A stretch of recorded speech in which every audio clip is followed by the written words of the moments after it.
Welcome. We had the pleasure of sitting down with Bhante Paññākāra of the Walk for Peace monks a few weeks ago, and he gave us 2 hours of his time. So we've divided that interview into two parts, the first of which already aired. You can find a link in the description to this video.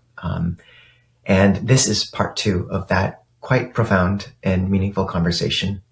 For an introduction to Bhante, Bhante Paññākāra is a Theravada Buddhist monk and former IT engineer who transitioned from a corporate career to a life of mindfulness and service. Born in Vietnam and educated at the University of Texas at Arlington, Bhante Paññākāra immigrated to the US in 1997 and took full ordination in 2010 in the lineage of the Most Venerable Ratanaguna, the last direct disciple of His Holiness the Venerable Vang Sarakita, founder and first Sangharaja of the Vietnamese Theravada Buddhist Sangha. In 2020, he launched the Dhammachettiya project to preserve the Tripitaka in a monumental marble stupa complex, a vision furthered by his 112-day, 2,100-mile ascetic Dhutanga pilgrimage across India and Nepal. That journey, chronicled in his memoir, The Footsteps of the Buddhist Monk, laid the foundation for his most recent undertaking, leading the only very recently completed 2,300-mile, 108-day walk for peace from Texas to Washington, D.C. He currently serves at the Huangdao Vipassana Bhavana Center in Fort Worth, Texas. And it was a really meaningful discussion. We hope you enjoy it. Bhante, speaking about the part of the walk where you began to encounter hundreds of thousands of people, and I remember seeing clips of this on Instagram and online, and just it was so inspiring to see these hundreds or thousands of people following or giving flowers on the side of the road. Do you have three stories of encounters? You talked about how this is your way of meeting suffering. Mm-hmm. Do you have three stories of encounters on the walk that really kind of still glow in your heart, or that you could share with us? Yes, Ajahn. One of the most stood out story that people came to us with tears, mostly ladies. When they come to us and they sit down and then they cry, and they couldn't even speak. And when we try to comfort them, and then they talk, and they say that you have saved my life. And that shook me, because we just walk, we didn't do anything, and we just giving some talk. How could this person say that I saved her? Things like that. Then after listening to the stories, they was about to commit to suicidal because of no hope at all in their life. Like they lost faith, they lost everything. So for them, it's like nothing left in this world. They wanted to suicide, to end their life, things like that. So when they tell me the story of how suffering they are, and I try to explain to them, to show them the path, things like that, and they was be able to stand up and walk again. Even before they come and talk with me, they already, have hope just seeing us walking online.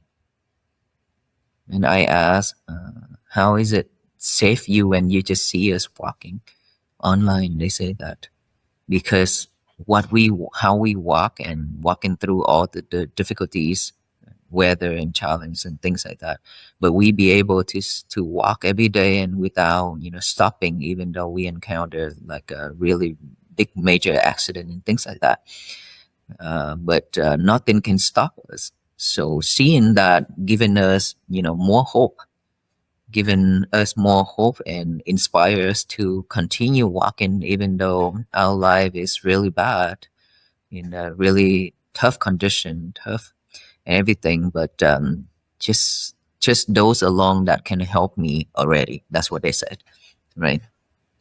And then after listening to my sharing and show them how to deal with things in life, and they're happy to take those advice and then practice on their own. Not just one, but many. But many. I can imagine within 4 months and walking 2,300 miles, and we encountered many people like that. Besides that, there are so many people saying that you have changed my life completely. That is, you can hear that everywhere, because this is something new to the people, right? We know that it's very new, because the mindset of peace to most of the people is something that we have to do for the world and do out there, and in order for us to have peace, for the world peace. And that is when people come to me and say, Venerable Sir, for me, peace is totally, different what I understand for a long time. Peace is like this and like that. And when I heard about world peace, that's why I rushed to come here to see you. And then when I came here to see you, now that all those already gone, because now I understand your message, your goal is not for the world peace, but for my own peace, for everybody's own peace. That is how we start, how we begin with peace, to bring that peace to the world. So now that I realize totally different, and this is something that I really need. Right? So those stories, and then stories of the people who have lost their family members, that couldn't even, move on, because if they lost their loved ones, their children, and they just be in sorrow for years after year, I can't imagine they cannot move on after so many years. And not just one person, but many people like that. And that is when I sum up my talk. I talk about, how to overcome the difficulties of being losing your family members and things like that. Seeing when I talk about that, they start to cry. They start to cry a lot, but they realize the fact. They realize the truth. And some of the people, they also bring their own children's ashes out in a like, what do you call the casket, urn, the urn, and ask for a blessing, and ask us to to help, and for them to let go of that too. And some also give us like a small pouch of ashes, their children, to take to the Washington D.C. as well. Many. And so all those stories show me that, people are really in the deeply suffer, but they don't know how to overcome it, how to get out of it, and where to start. They really don't. Yeah.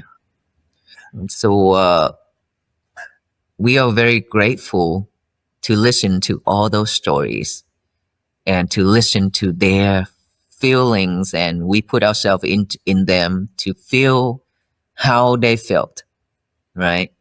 And so that is why we be able to help them to let go of all those, to stand up again, and to let go of those sorrow, and to continue moving on, to live for those who already passed away. And I still right now, I still didn't realize, I didn't know why, this walk have touched so many souls. I didn't know that why, where, and how it touched so many people like that. Bhante, yeah, your movement is very powerful. And, we've, a lot of the people here in Seattle who come to our gatherings regularly, they would say that they were following you every single day, and that they would just see you, or they would even see Aloka, and, just tears come up. And we've met at least one person who similarly, like, was on the verge of suicide, but just learning about your movement, that was enough to say, okay, if he can do it, I can keep going as well. And I feel like part of, it is literally your movement. And I think part of what makes your movement so powerful is the mindfulness that you bring to the walking that you do. And, Ajahn Nisabo and I have each done several of tudongs. And it's a very different thing, at least in my experience, to practice as we do in the Thai forest tradition. All of our huts have a walking meditation path, and we'll just go back and forth for hours and hours and hours every day. And it's very easy when you're kind of on this 20-foot walking path and there's no cars going by, you're just alone by yourself, to watch the breath or to say a mantra with every footstep. But I'm curious, when I've tried to actually take that, without hundreds or thousands of people, with just me and one other monk, even then it's hard to stay with the breath when you've got cars going by you at 50 miles an hour. And I'm curious if you could speak a little bit to the specifics of that mindfulness practice. Thich Nhat Hanh has an interesting way of doing walking meditation, which has never worked for me, but it's actually syncing up the breath with the footsteps. But you're going so fast. 30 miles a day, that would be hyperventilating with the breath. But so how are you practicing mindfulness in the breath at the beginning? And then later on, when the movement, started gathering momentum and gathering other people, how did that shift your meditation object? Did it shift it to love or spaciousness or just community, or the specifics of meditation? Would love to hear about that. Yes, Ajahn. Me, myself, that I didn't get a chance to learn about late Venerable Thich Nhat Hanh. I didn't get a chance to learn more about him, but I do heard that he have done a lot of things, a lot of work for the Buddhists, especially to the Mahayana traditions, and he is Mahayana tradition. And along this path, I also heard people talk about him.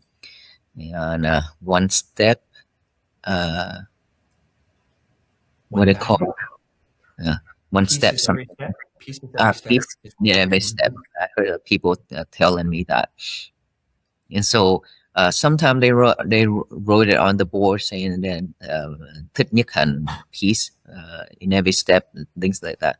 And so for me, when people also ask about this question, how can you practice mindfulness when we walk? And especially some day that we walk very fast.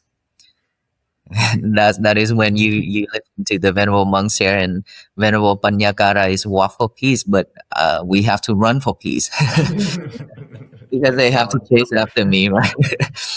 And especially when those days when we walk 30 miles per day, if you can imagine, people come out 6-7 hours to wait for us to arrive for a talk.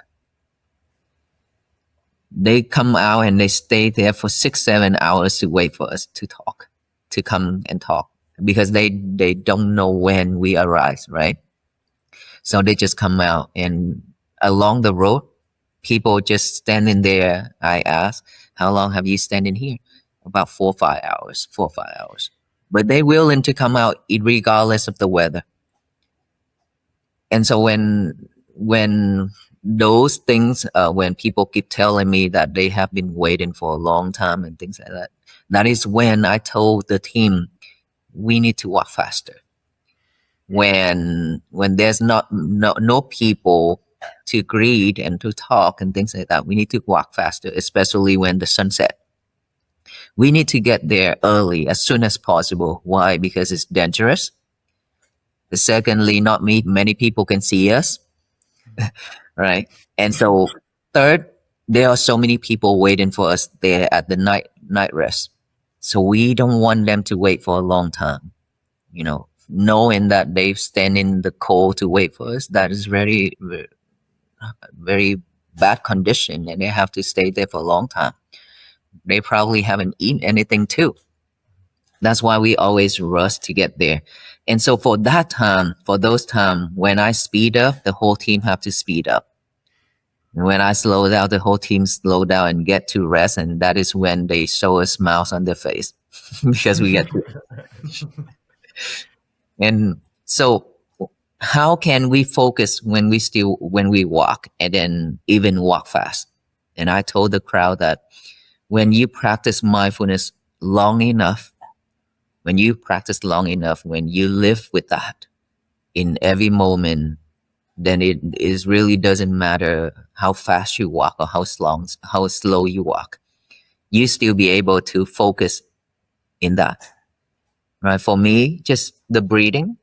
When I see people greet, and I switch with this to the greeting to talk with the people, and then after I pass, come back to here. That's what I focus on. And imagine, amazingly, that even when I walk fast, I still be able to focus in my breath. And my team, there's monks that also practice on the breathing when walk, but for most of the monks, they just focus on their steps. So just step like that. They still can concentrate on that. And I believe that is the reason why and how we be able to walk for that far and that long is because of mindfulness can give us energy to walk. That cultivates some energy for it to walk. And we be able to practice mindfulness, on the walking for that many days and that long of mileage. So it is really doesn't matter how fast or how slow we walk, but it does matter when there's a lot of car going on high speed. There's days that we walk on the road where it's very narrow, on a highway, very narrow road, and the very narrow shoulder that we can walk on. And so when we see car passing in front, it's okay.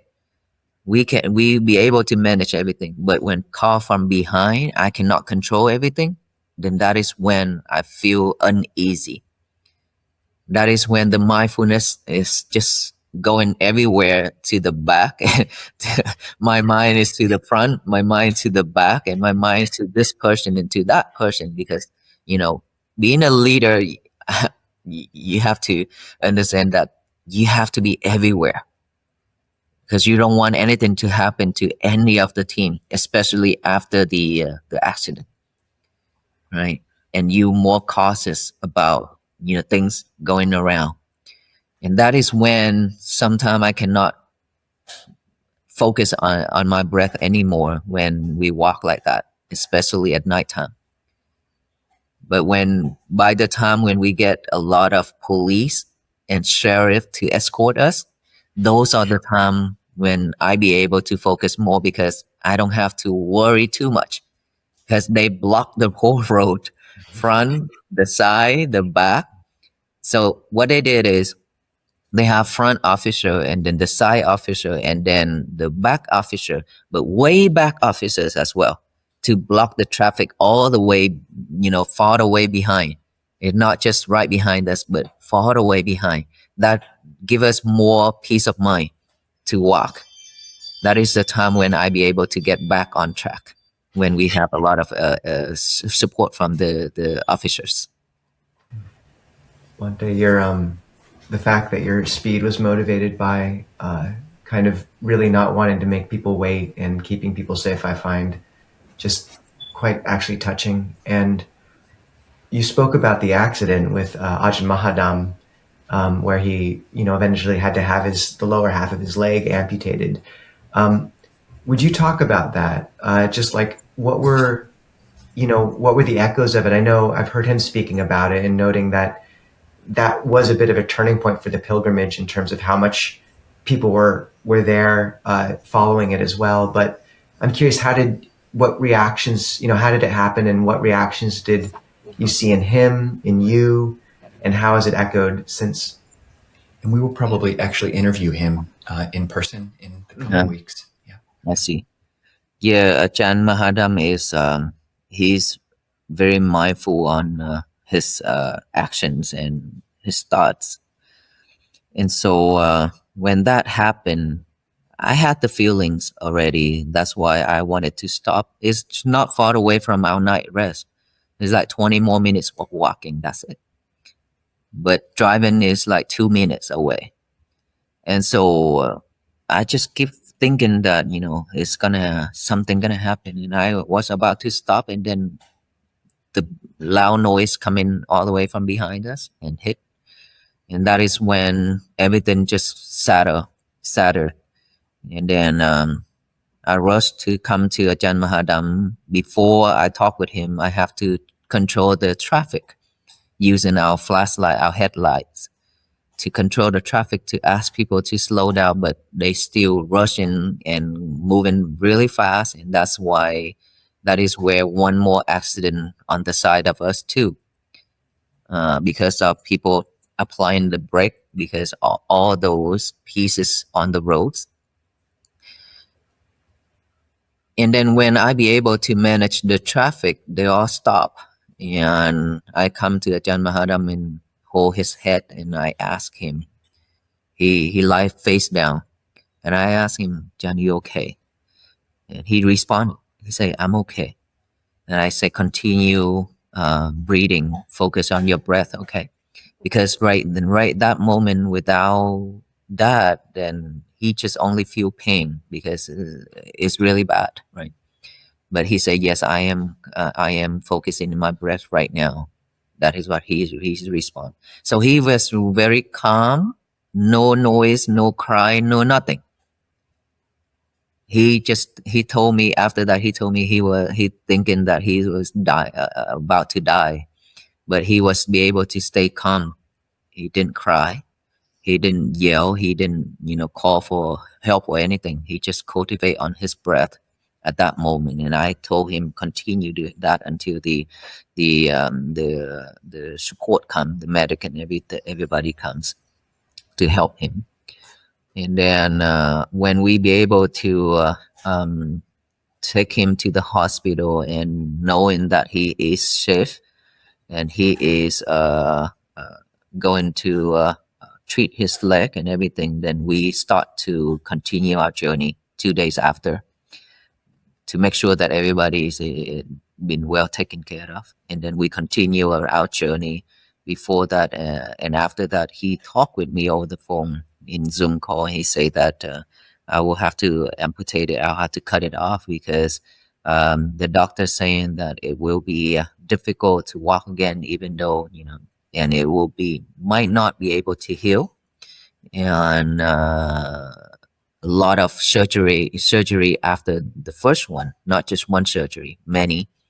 And so he decided to cut it off, and he said that I'm happy to offer this leg for the waffle piece, and I'm happy to offer it to the Buddha Sasana.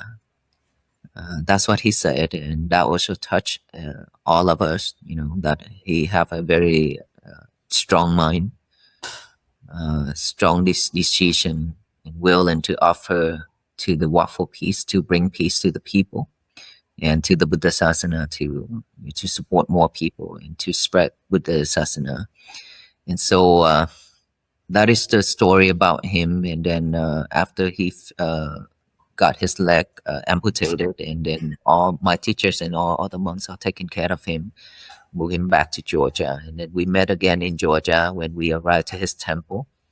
And then he'd be able to go to Washington, D.C. with us too, to join the last segment, which he already told us that he will meet us there regardless. And he was there. He was there with us in Washington, D.C. for the last few days. And now I believe he's about to get his artificial leg put in. So I think he's almost ready. It's still a little bit hurt, but not that bad like before. And his life is peaceful and happy. Spoke with his attendant just yesterday, and they were just on the way to the hospital to get the prosthetics fitted. I see. Bhante, I think thank you for sharing that story. That's very, very inspiring. And we're not in the thick of the news, reading the news from multiple channels all the time. But I think when I first learned about your walk, I was also tracking that there were other, types of movements going on in America, like specifically a lot of stories about people protesting ICE or protesting. There was protests going on all over the country, but especially, a number of civilians or people getting shot by police, and a lot of uproar and just rage really at signs of authority. And I remember one of the first things before I heard you ever speak was just seeing actually some of these badges on your robe, and that it would, okay, it's this is the symbol that a sheriff, may have given you, or multiple sheriffs, multiple police departments and fire departments. And I remember following you after that and just seeing what a different way to protest, seeing images of people, and you had a lot of people upset about legitimately upsetting things. And then the way that they feel like they have to express that in other settings is through yelling and screaming at other humans, or even like spitting, and just the rage coming out in this one way in that setting, but then coming down to where you are and seeing a very different image. You're interacting with police who are bowing to you, or who are offering food, and that you never really stoked the fires of it. It's not us versus them, but it's all of us walking for peace together. And that was very striking. And I was impressed that you were, as far as I could tell, able to keep that up. And so I'd like to ask you how you held all that. I imagine people are telling you about this and wanting you to respond. Like, what do you think about the protests? And did you consider your walk a protest? Or how are you holding all of this, your relationship with authority, and what you're either walking towards or walking against? Yes, Ajahn. One of the followers, visitors, he came from a different state, just came to the temple last week. She talked with me. She said that she was urged to see me, and she have to see me. And then she missed me last time when she here. She came here, and then she flew here again, and she met with me last week and talked. And so she says she is one of the protesters. She have done a lot of protest. And all of those are like breakdowns after seeing the peace walk. She didn't realize that there's the way to raise our voice, just doing something like the monks have done. It's very peaceful, touching, not just to the civilians, but to the government officials, to the police and everybody.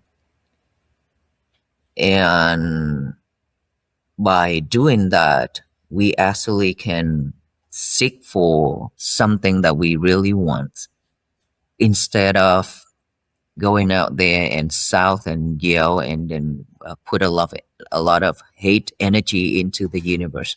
That is why my talk that I always talk, instead of spreading hate and anger to the universe, that will create more troubles and create more problems to the world. We just spread loving kindness and compassion and peace to the universe. That is why we say, and today is going to be my peaceful day.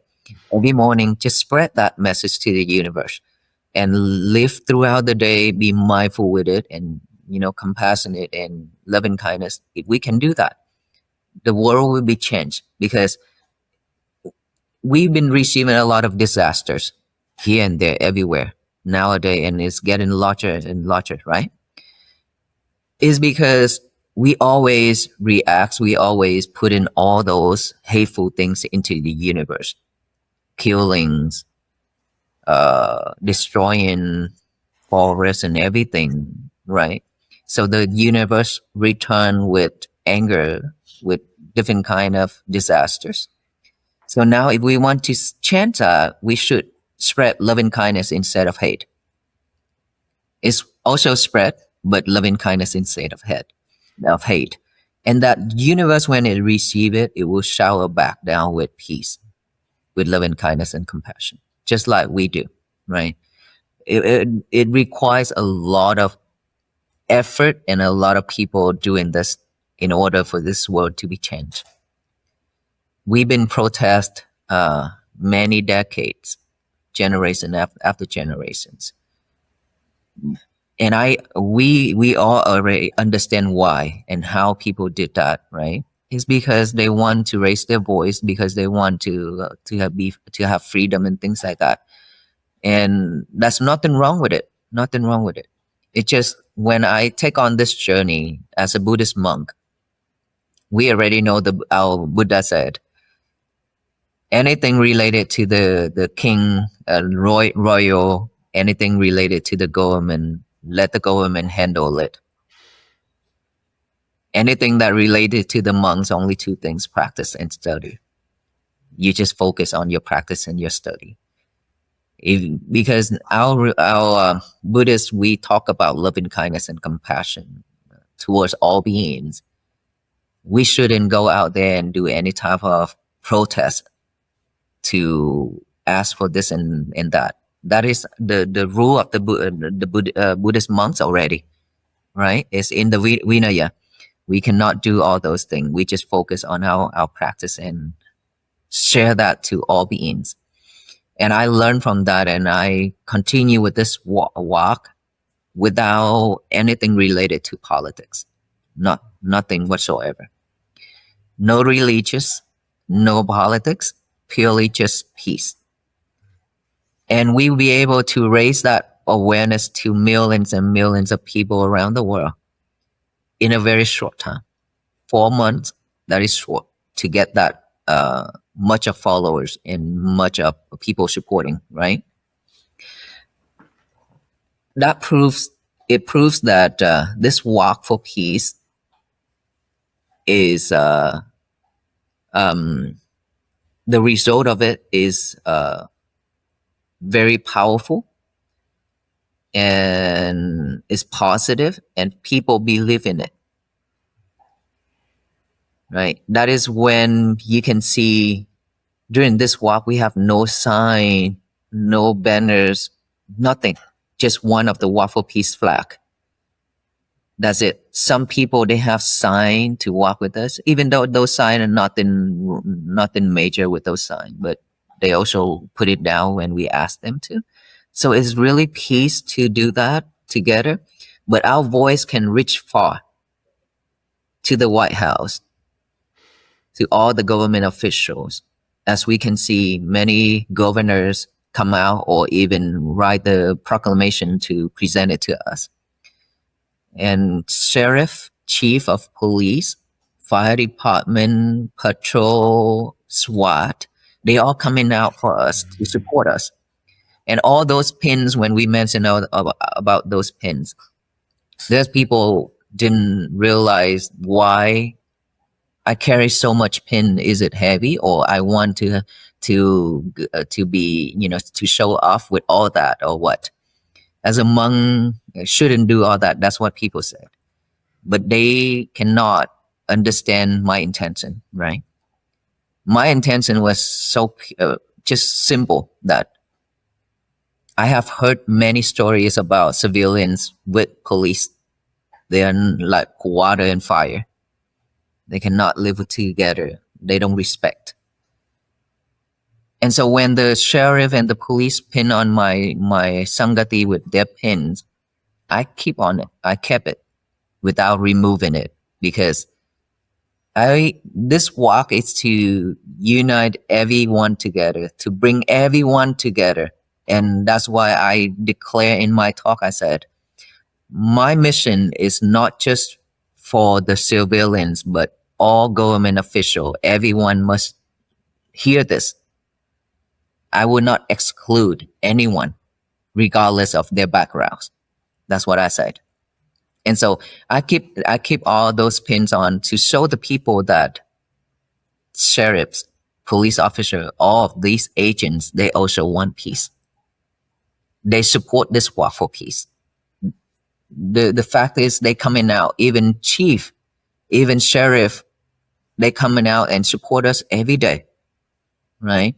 Every day, and they hand us to the next county department, very, very professionally, make sure that we are safe. And so when walk like that, many people say, Thank you, officer. Thank you, officers. The police say, Venerable Paññākāra, you hear that? We have never heard this before. But now that people say thanks to the officers because we are supporting you guys and for the peace mission. So you have brought all of us together, all communities and all families and neighbors together just for this walk. Just a simple movement, which is walk. And that's why I said, if we can do it anything peacefully like this, we can definitely change a lot, change the world. Because with one belief, with one mission that everybody are working together and to spread only loving kindness, I believe that it will be much better result in the future.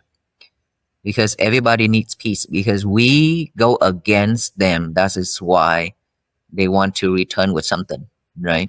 Now we also go against them, but in a peaceful way. We don't criticize them.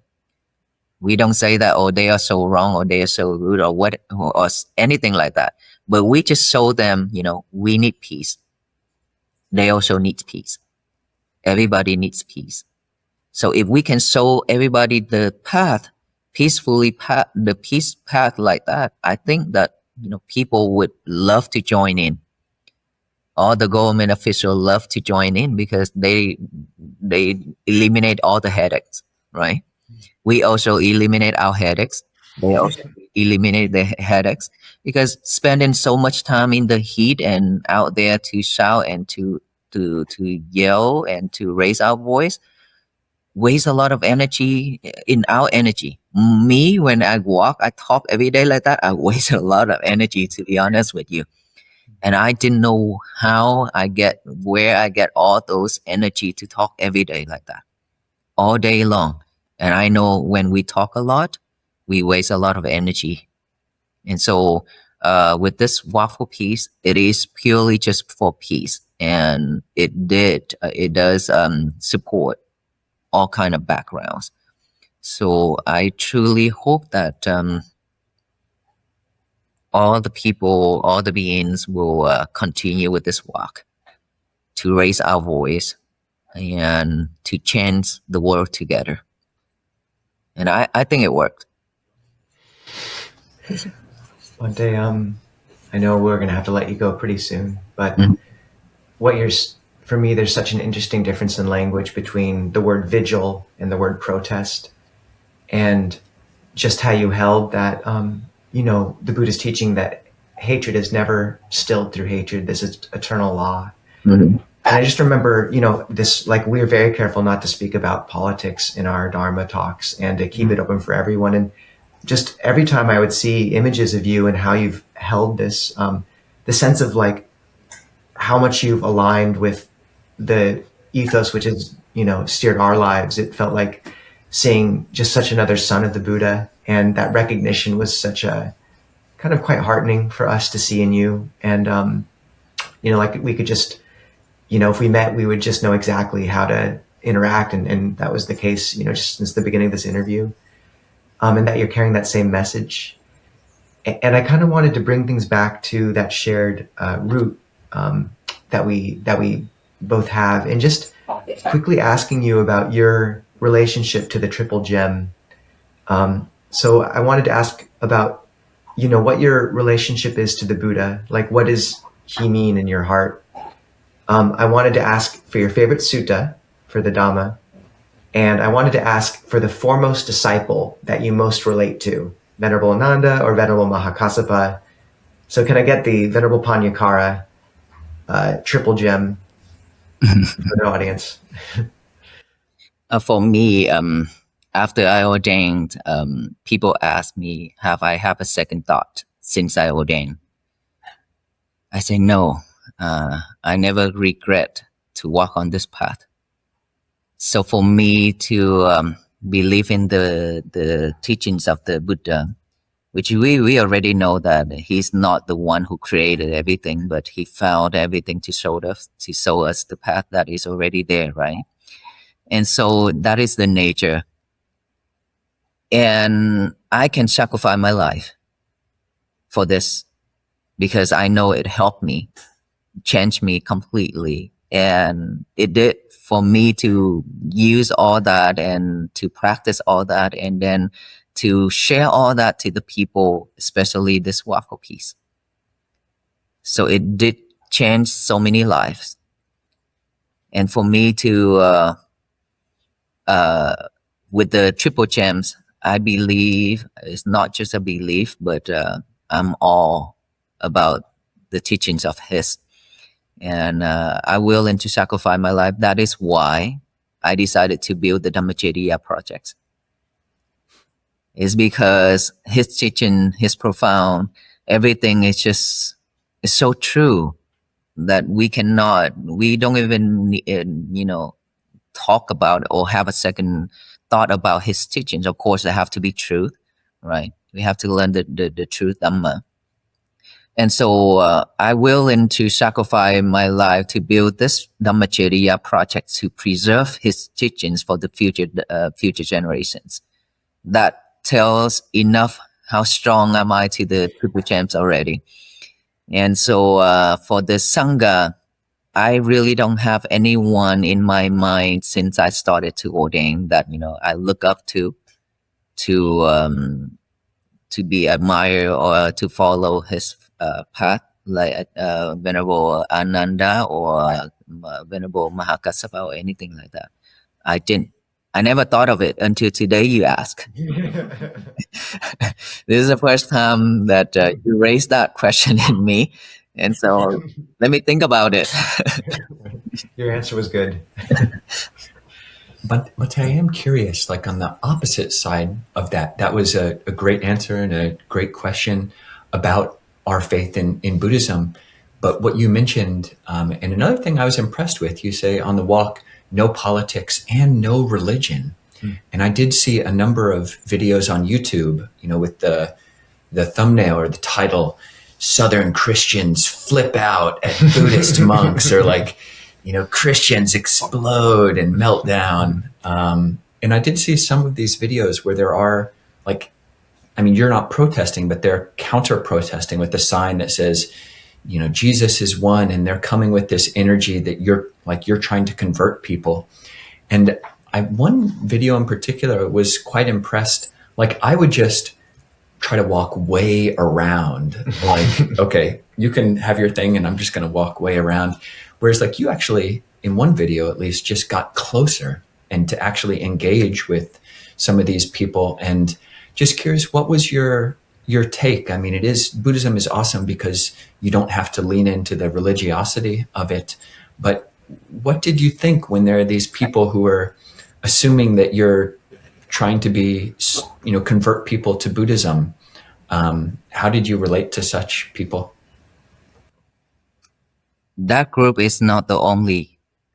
There are several groups that protest us, but they just stay where they are and they don't follow us. But only this group follow us all the way to Washington, D.C.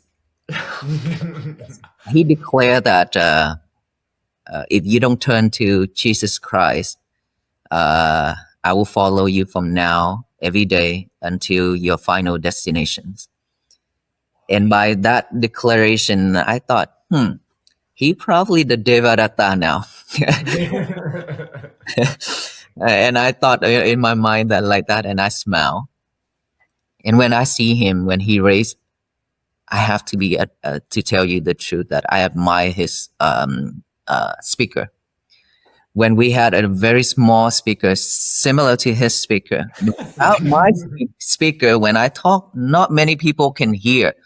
But his speaker, when I walk far away to enter into our lunch place and night rest, I can hear his voice clearly far away. His speaker. I was like, I need to ask him what brand of his speaker. I need to buy it from him. In my mind, I thought about it and I laughed at myself. And so when getting closer to him, he say, Venerable Paññākāra, turn to Christ, turn to Jesus. Jesus is the only way. And then I just keep smiling at him and then continue my walk. and walked through him in front of him, regardless of what he said. And this time that I handed him flowers, he refused. This time I handed him water. This, look, it's hot. Okay, here's water. Take some drink.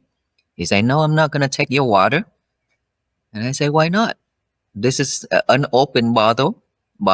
You can have it, and then you can talk. Okay, and he still refused it. And the other person who stand behind, he asked for it, so I gave it to that person. And so for me, looking at him, I feel sorry for him.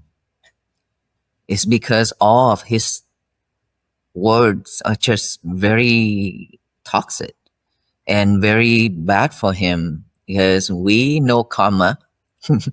He said Buddha cannot do anything to you. Buddha will lead you all to hell and things like that. He says all that things. And when I heard about it, I asked myself, where he's gonna go? Where he's gonna go?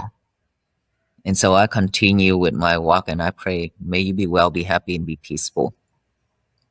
And I know that he will never stop. He will never stop, because he already decided to follow us. So one day he came to me and sit down, and I asked him, sit down, let us have a talk. And I asked him to have a tea with me. And then when we sit down and talk, and he talk about Jesus Christ, and I talk about Buddha. And when he asked, I said, I'm not here to protest. I'm not here to convert anybody. You listen to my talk. Peace. Unless you don't want people to have peace. That's it. And after a chit chat, and I told him, look, whatever I told you, this is our last conversation. I will never say a word to you from here on. And from that moment on, I never said anything to him, regardless of what he said, what he done. I just walk without looking at him, without talking to him, every day, just like that.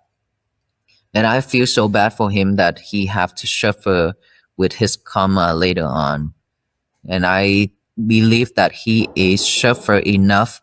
That is why he said the thing he said. He done the thing he done. So that is why I don't want to add any more to him, right? And all his question, all his saying is very easy to combat. But then why would we do that? When I talk about peace, when I talk about mindfulness, and what the funny thing is, when I talk and he talk louder with his speaker, and that is the time when I see, okay, this is a time when you use all your practice to prove to yourself that you be able to stay calm, and you be able to focus on your topic. And so when I talk about that, and I think about, my practicing, and I see myself, okay, nothing gonna bother me.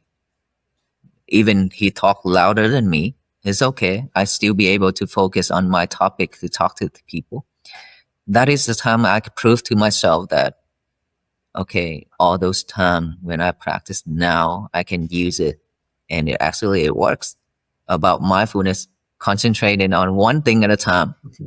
That's what I talk to the people. That will be odd if I cannot focus at that time, right? When I tell people you have to be focused on your breathing, or focus on one thing at a time, do not multitask anymore. And then when he talked, when he yelled, and then I got distracted, and that will be odd to the people. But luckily I didn't. I'd be able to focus on my topic, still continue with that.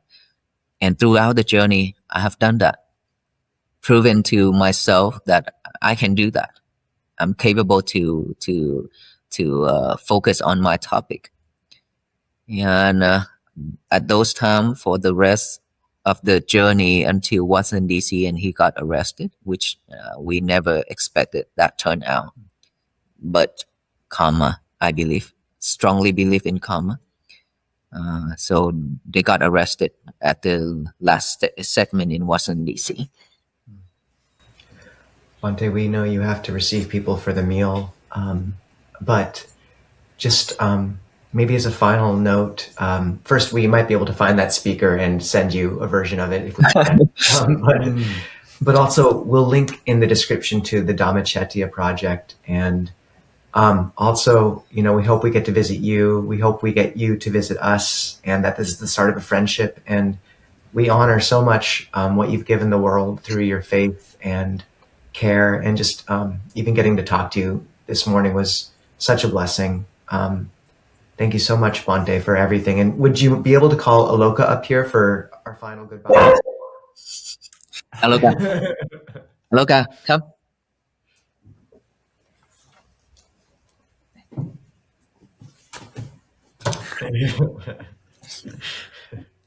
Okay, no. Do you have a final message for those listening? Yes, Ajahn. So I wish that all of us and all the people who listen into our talk can take this into action. Today is going to be my peaceful day. That is the message that I share everywhere. And just by doing so, be mindful with that every day, everything we do. You know why that message is so powerful to so many people is because during the day when they encounter problems, so that message reminds them that today is going to be my peaceful day. Why would I react? Why would I react, and why would I say this? Why would I do that? That is the thing it reminds them the most, and that is why they write that down everywhere. Now that I have seen many arts created about that statement, today is going to be my peaceful day. And so if we be able to stay focused and work on that throughout the day, our day will be peaceful and much better.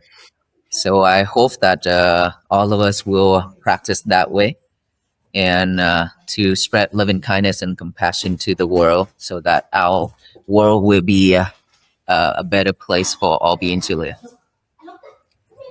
Thank you, Bhante.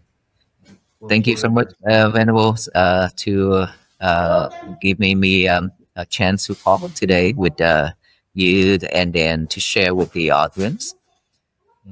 Hopefully that we can meet in person one day. It's wonderful to have a new brother. We hope you enjoyed this second portion of our 2 interview series with Bhante Paññākāra.